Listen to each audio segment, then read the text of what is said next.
शहर के सबसे पुराने इलाके में एक जर्जर सी इमारत खड़ी थी। रहमत मंजिल। नाम में रहमत थी, लेकिन लोग कहते थे इस इमारत में सिर्फ खौफ रहता है। इस इमारत का कमरा नंबर 312 पिछले 10 सालों से बंद था। जो भी वहां रहा वो ज्यादा दिनों तक नहीं टिक पाया। नया किराएदार आयान 26 साल का था, फ्रीलांस वीडियो एडिटर।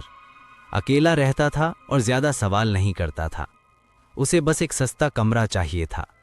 जब दलाल उसे कमरा नंबर 312 दिखाने लाया तो किराया सुनकर आयान चौंक गया। इतना सस्ता क्यों? दलाल कुछ सेकंड चुप रहा, फिर बोला, लोग ज्यादा दिन यहां रह नहीं पाते। आयान हल्का सा हंसा, मैं दूसरों जैसा नहीं हूं। उसी दिन उसने कमरा ले लिया।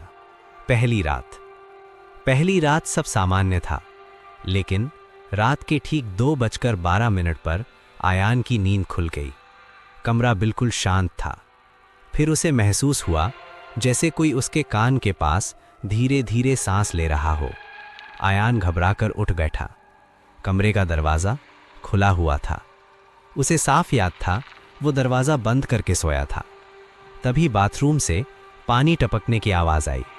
टिप टिप टिप। उसने लाइट जलाई। बाथरूम का दरवाज़ा अपने आप धीरे धीरे खुलने लगा। अंदर कोई नहीं था, लेकिन शीशे पर उंगली से लिखा हुआ था, मत रुको, अजीब घटनाएं। अगले दिन आयान ने इसे थकान समझकर नज़रअंदाज कर दिया, लेकिन हर रात 2:12 पर कुछ न कुछ होने लगा। कभी कोई उसका नाम फुसफुसाता, कभी कुर्सी अपने आप खिसकती, कभी मोबाइल अपने आप रिकॉर्डिंग चालू कर देता। एक रात उसने रिकॉर्डिंग सुनी। उसमें उसकी आवाज़ नहीं थी, बल्कि एक औरत की आवाज़ थी। तुम भी नहीं जाओगे। सच्चाई का पता। डरते डरते आयान ने नीचे के चौकीदार से बात की। चौकीदार का चेहरा पीला पड़ गया। कमरा 312 में 10 साल पहले एक औरत रहती थी। उसका नाम था सना। वो हर रात 2:12 पर चीख चीख कर मदद मांगती थी, लेकिन कोई नहीं आया। उसका पति उसी कमरे में उसकी हत्या करके लाश बाथरूम में बंद कर गया, और तभी से जो भी उस कमरे में रहता है वो या तो पागल हो जाता है या अचानक गायब। आखिरी रात। उस रात आयान ने फैसला किया वो सुबह होते ही कमरा छोड़ देगा, लेकिन रात 2:12 पर लाइट अपने आप बुझ गई। कमरे में ठंड फैल गई। पीछे से एक आवाज़ आई, अब बहुत देर हो चुकी है। आयान ने पलटकर देखा। आईने में उसका अक्स नहीं था, बल्कि सना खड़ी थी। खून से सना चेहरा, खाली आंखें और टूटी हुई गर्दन। उसने कहा, तुमने भी सुना, लेकिन बचाया नहीं।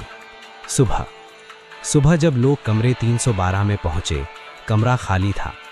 बस मोबाइल ज़मीन पर पड़ा था, रिकॉर्डिंग चालू थी, और उसमें आयान की आवाज़ थी कि अगर तुम ये सुन रहे हो तो इस कमरे में कभी मत आना। आज भी रात 2:12 पर कमरा नंबर 312 से किसी के रोने की आवाज़ आती है, और जो सुन ले वो कभी नहीं। अगर आपके साथ ऐसा होता तो आप क्या करते? कमेंट में बताएं कि क्या आप इस रूम में रुके रह सकते थे? अगर ये कहानी डरावनी लगी, अगली उससे भी ज़्यादा खतरनाक है। इसी तरह वीडियो देखने के लिए चैनल को सब्सक्राइब करें, वीडियो को लाइक कमेंट करें।